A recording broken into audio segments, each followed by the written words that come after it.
Macao celebrates the 25th anniversary of its return to China. Hello, I'm Ahmed Naidu, and this is The Heat.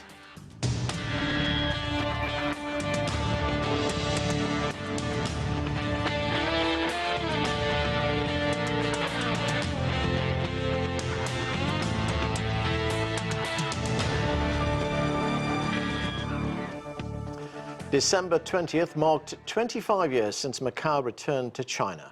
Chinese President Xi Jinping celebrated with a three-day trip to what he calls a pearl on the palm, acknowledging the special administrative region's transformation and governmental successes. Here's the latest from Macau.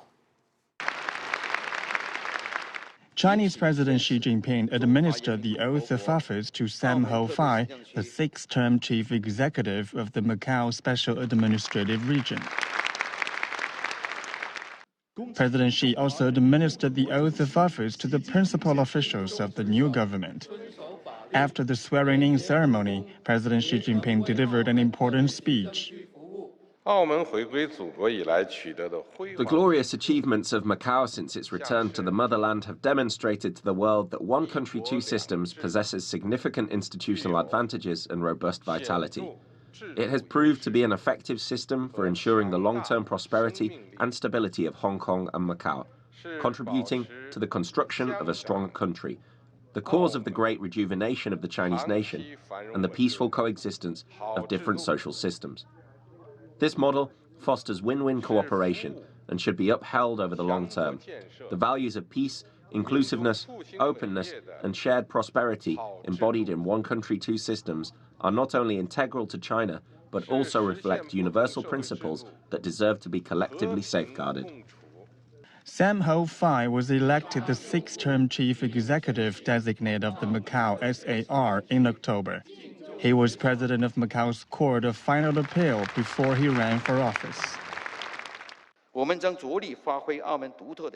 focus on leveraging Macau's unique advantages to better integrate into and serve China's overall development, fully align with national strategies, actively connect with the world, make full use of the platform for China, deeply participate in the construction of the Guangdong-Hong Kong-Macau Greater Bay Area, and work tirelessly on the development of the Guangdong-Macau Deep Cooperation Zone in Hongqin.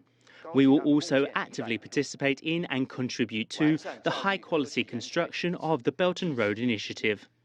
In recent years, Macau has implemented various strategies to diversify its economy in a healthy and sustainable manner. As of 2023, the non-gaming sector accounted for more than 60% of Macau's GDP, surpassing the proportions 2 decades ago. The surge was primarily driven by the real estate and business services sectors, and entrepreneurs are developing innovative business models to adapt to the changing economic landscape. President Xi Jinping referred to Macau as a pearl in the palm of the motherland, expressing confidence in its promising future. He believes that Macau can achieve even brighter future by fully utilizing the advantages of the one country, two systems policy. That's what lies ahead for Macau's new government to fulfill its role and actively engage into the national development strategies. Tambo, CGTN in Macau. To discuss this and more, let's bring in our guests. Joining us from Beijing, Andy Mok is a senior research fellow at the Center for China and Globalization. Also in the Chinese capital, Zoon Ahmed Khan is a research fellow at the Center for China and Globalization. Out of Kunshan, John Quelch is vice chancellor at Duke Kunshan University, and Victor Gao is chair professor at Soochow University. Thanks, everyone, for being with us. Victor, Macau was reunited with China 25 years ago as a special administrative region, or SAR, under the One Country, Two Systems principle. What is this principle, and how has it worked? Thank you very much. I'm in Macau as we speak. I came from Hong Kong by car across this mighty highway and great bridge linking Macau with Hong Kong and Zhuhai. I saw with my own eyes all the lanterns, the flags, and the people in a festive mood here. And I saw all this with my own eyes. I think Macau is truly a success story according to the one country, two system. There is only one China, and Hong Kong and Macau are part of China. However, given their very unique and extraordinary historical background, they are allowed to continue with their capitalist system, while mainland China has been practicing socialism with Chinese characteristics. So, politically speaking, the two systems are very, very different.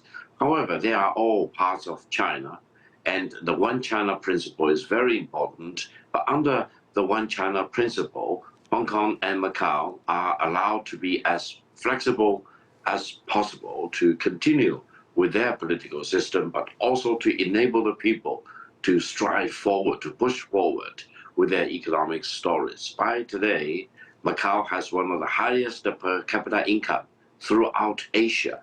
And this is truly very important. And people in Macau are continuing with their casino businesses. For example, they're also diversifying into conference businesses, service industry of all kinds, tourism, etc.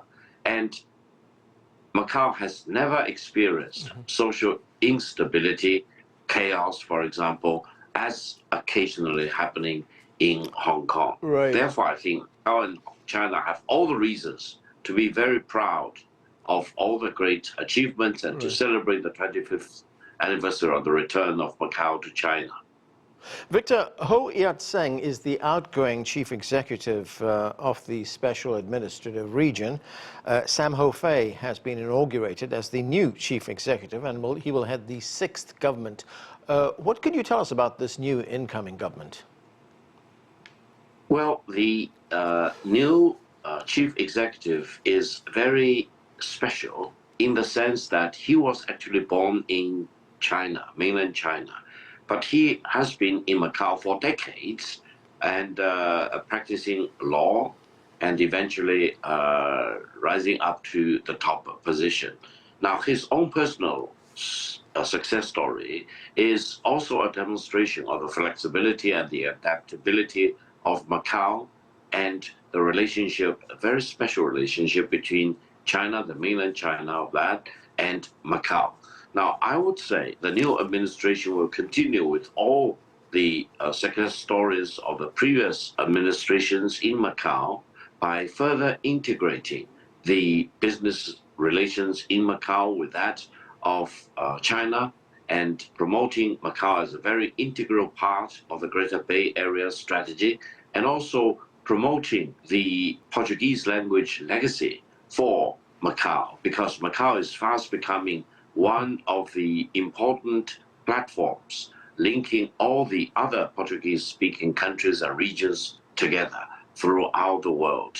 And I think in the coming 5 years or so, Macau will continue with their economic success story, but also grow together with mainland China and Hong Kong in this Greater Bay Area, and also try to focus more and more on high-tech, because this is also an area that Macau is focusing upon. And I saw the Macau University today, as well as the Polytech University of Macau today. They are all very much focusing their new focuses, for example, and also the Macau government is earmarking huge amount of financial capital for the growth of these local universities, focusing on science and technology. Andy Mock, as part of One Country, Two Systems, the region prioritized national security. It's enacted 400 laws since 1999, including a national security law, which was passed in 2009. I mean, could you put this in context for us? Why has this been so important? Well, I think that the national security perspective is very, very important for both Macau and Hong Kong. We've seen, unfortunately, in Hong Kong in the past, what happens when there are opportunities for malign foreign influence. And I think, fortunately, for Macau, this has not happened. But nevertheless, I think that to ensure societal stability, alignment with national priorities, that ensuring a comprehensive and well thought out national security set of policies is very, very important. Zoon, as part of Macau's ongoing development, it plans to integrate with the National Development Strategy. What is the strategy and how can Macau benefit from it?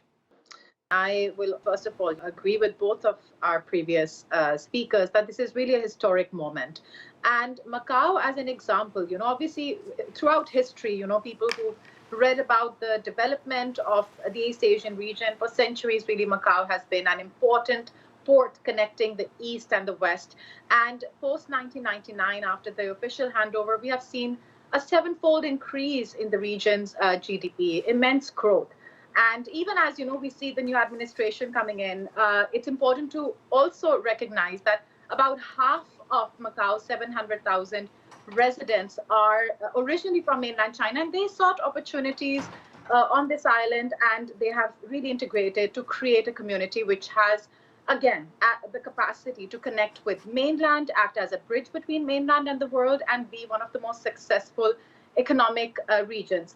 That said, one of the priorities, like you mentioned, the National Development Strategy, is also to think about how, a region which has been growing exponentially with 80% of its economy dependent on the casino business, so to speak, is also, on its path to diversification and innovation. And one of the strategies that China has promoted and encouraged, obviously under the local administration, the Macau administration, to take forward is to work on better integration. For example, we have the Hangzhou Guangdong Macau Cooperation Zone, which is going to further work on high-tech innovation development. There's also a strong 1+4 strategy, which was introduced in 2023. Which is from 2024 to 2028, encouraging a 1+4 strategy. What that means is maintain Macau's current, the casino business, the hospitality industry, right, as the central focus, but also further diversify into other sectors. And these sectors are very telling.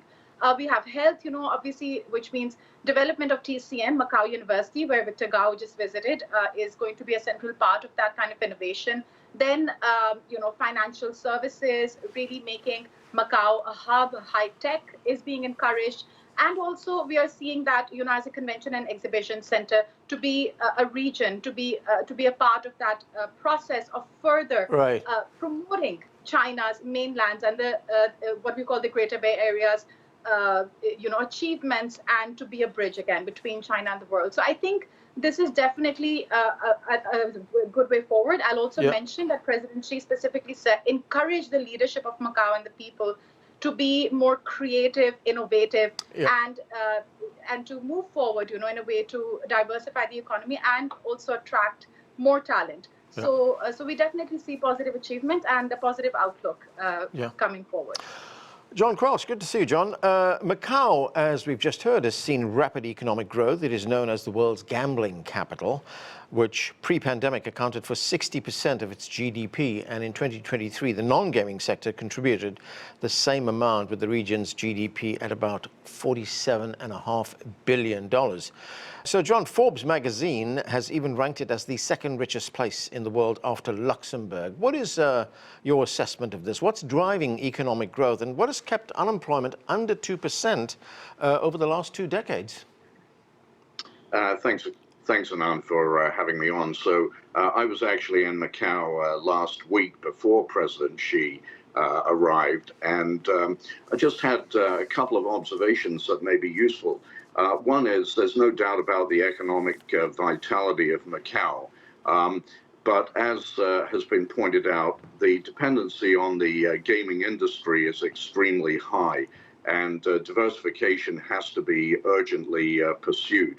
I have been impressed by the progress being made in the university sector. There's a lot of money being invested by the government in the new universities, and hopefully they will be able to lead the way in terms of shifting the economy towards value-added technology products and services. Secondly, impression very congested, and therefore the new economic zone that is adjacent to Macau is very important, not just for economic purposes, but as a relief in terms of an opportunity for Macau citizens to live in many cases slightly more comfortably in a home rather than a flat in the new economic zone.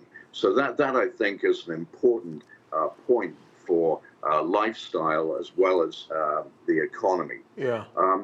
The third point I would make, Anand, is that no one to this point has mentioned President Xi's call for Macau to be more outward-looking and more international.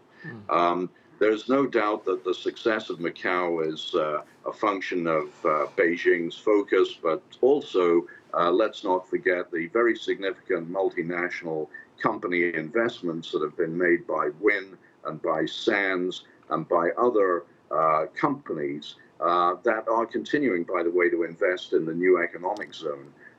This is very important, and while Macau should be integrated more into the China national strategy, it should not, at that point, necessarily lose its international connectivity and its ability to continue to attract foreign investment.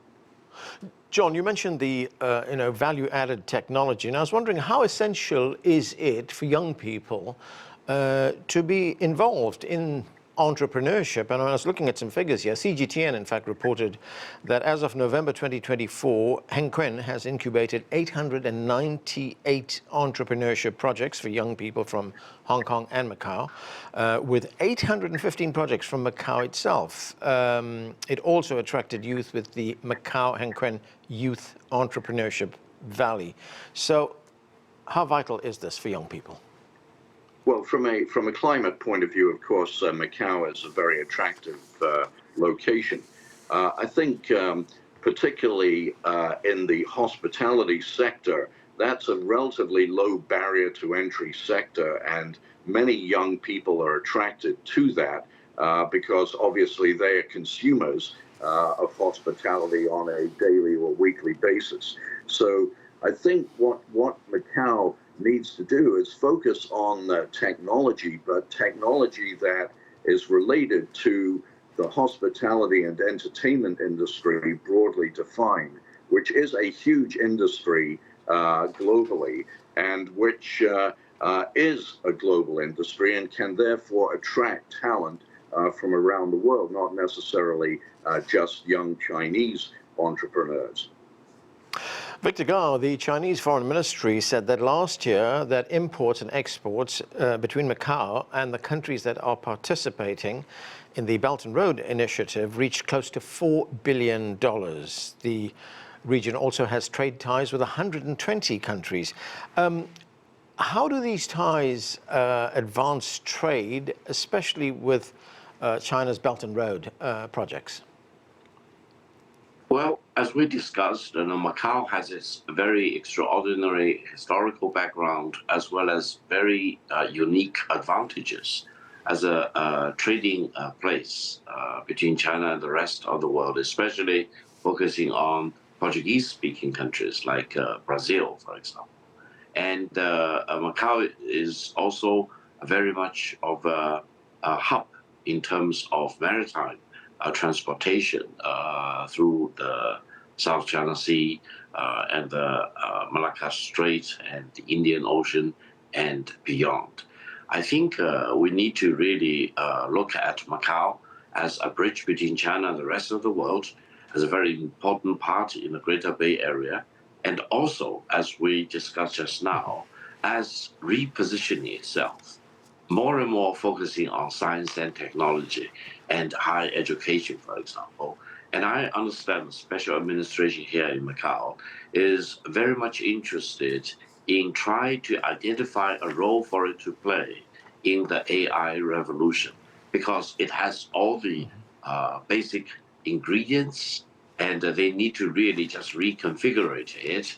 And with the support from the central government, with a huge technological talent in Shenzhen and other major cities in the Greater Bay Area, I think when you talk about foreign trade, it is a no-brainer that Macau may further improve its productivity and line up new businesses as part of this hub between China and the rest of the world going forward. Andy, President Xi visited the Guangdong-Macao in-depth cooperation zone on Friday. Now, since its establishment in 2021, the cooperation zone has become an essential player in the Guangdong, Hong Kong, Macau Greater Bay Area. It's allowed Macau to become a free port and a separate customs territory. How significant is that? Well, I think it's very significant, Anand. So Macau, like Hong Kong, is strategically located really in the center of the most vibrant economic area in the world, so the greater Asia-Pacific area spanning Northeast Asia to Southeast Asia.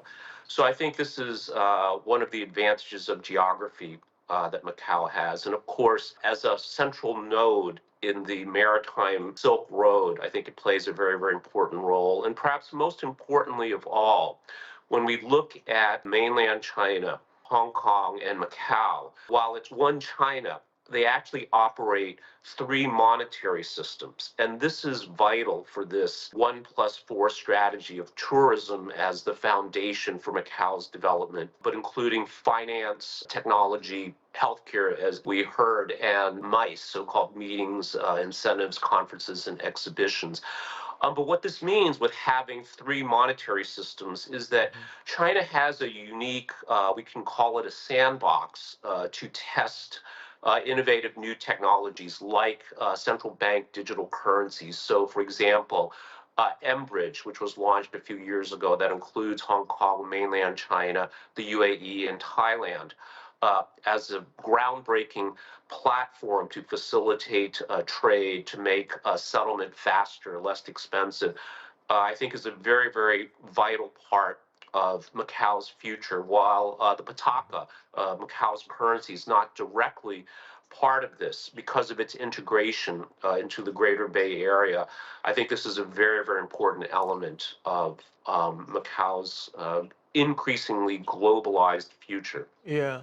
Zoon, you know, we have heard Macau being described as a global center bridging East and West in international tourism. For instance. I mean, would you agree with that? And how is that a bridge that could possibly soften relations between China and the West? Anand, absolutely. I mean, that's the best way to look at Macau. And I think that's in my previous response as well, which was about the development. It's really about for centuries, Macau has been known as our other speakers have also mentioned, in the most vibrant region of the world, a vibrant port that has a history of connecting the East and the West. And what we also saw with the 1+4 development strategy, tourism, the existing backbone of Macau's economy remains central, but there is a focus on diversification. You know, from my conversations and understanding, recently I've also had the opportunity to meet a lot of foreigners who have lived in Macau for decades and that were, you know, traveling to the mainland China. It is definitely part of China with a different, obviously, administrative system, which is seen as much more accessible in many ways by countries that unfortunately in recent years especially have seen a difficulty in being more open-minded about Beijing's interests, ambitions, and the Belt and Road Initiative, etc. So I do think Macau serving as an example where there is complete harmony between the mainland and the residents of Macau. The administration is moving forward. We see a positive outlook on the future. Macau has been supported in its ambitions and its economic journey for these 25 years, has seen immense success and has continued to be open with, as you mentioned, trade with 120 countries, member of 190 international organizations or institutions. I mean, Macau is as international gets, consistently and exponentially over the last few years. So I think definitely it has a very important role to play in opening minds and opening people towards understanding, the diversity that China represents. And it is definitely, with 23 million tourists just last year, we see that number growing. And the diversification also, let's add, with the 1+4 strategy, can enable different kinds of talent from mainland China within Macau, but also globally, to come not only for a very important and thriving hospitality industry, but also high-tech innovation, etc., things that China, the Greater Bay Area particularly are known for. Let's give that exposure also to people who are able to visit Macau and maybe plan to move there to be a part of that dynamic economy. Right. John, I want to get your view on something that Zoon talked about, and that is the 1+4 economic diversification strategy. It is a 5-year plan. How important is it? It's very important, and we know in China that 5-year plans are the name of the game, and the administrators who are appointed to oversee them take them very seriously and are evaluated according to their performance against them.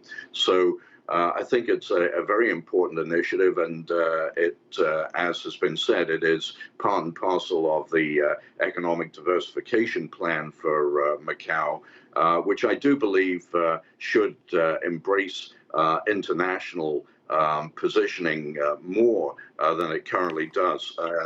Notwithstanding what was said, when I was there, Anand, I didn't see that many international tourists. I think it's been a fantastic boon for domestic tourism, but international tourism, that's an area that can be much more thoroughly cultivated, in my view. On the high-tech front, every city, every province, not just in China, but all over the world, has some sort of high-tech strategy. And there's only so much that particular jurisdictions can achieve. I think myself that the area that the Macau University should focus on should be very much grounded in entertainment and hospitality, where there's tremendous opportunity for AI to be applied, as well as health services. Perhaps not so much on the financial services front. Victor, I've just got a minute left. President Xi has urged strong adherence to the one country, two systems model. He urged the new government of the Macau SAR to better leverage the institutional advantages of the system and open up new prospects for the cause's high-quality development. So how do you see it move forward? Well, I think President Xi Jinping is really telling the Macau administration, corporates in Macau, and people in Macau that just based on the one China policy, there is no limit to whatever they can do. And the central government is ready to give them the full support. And there is no limitation to their imagination.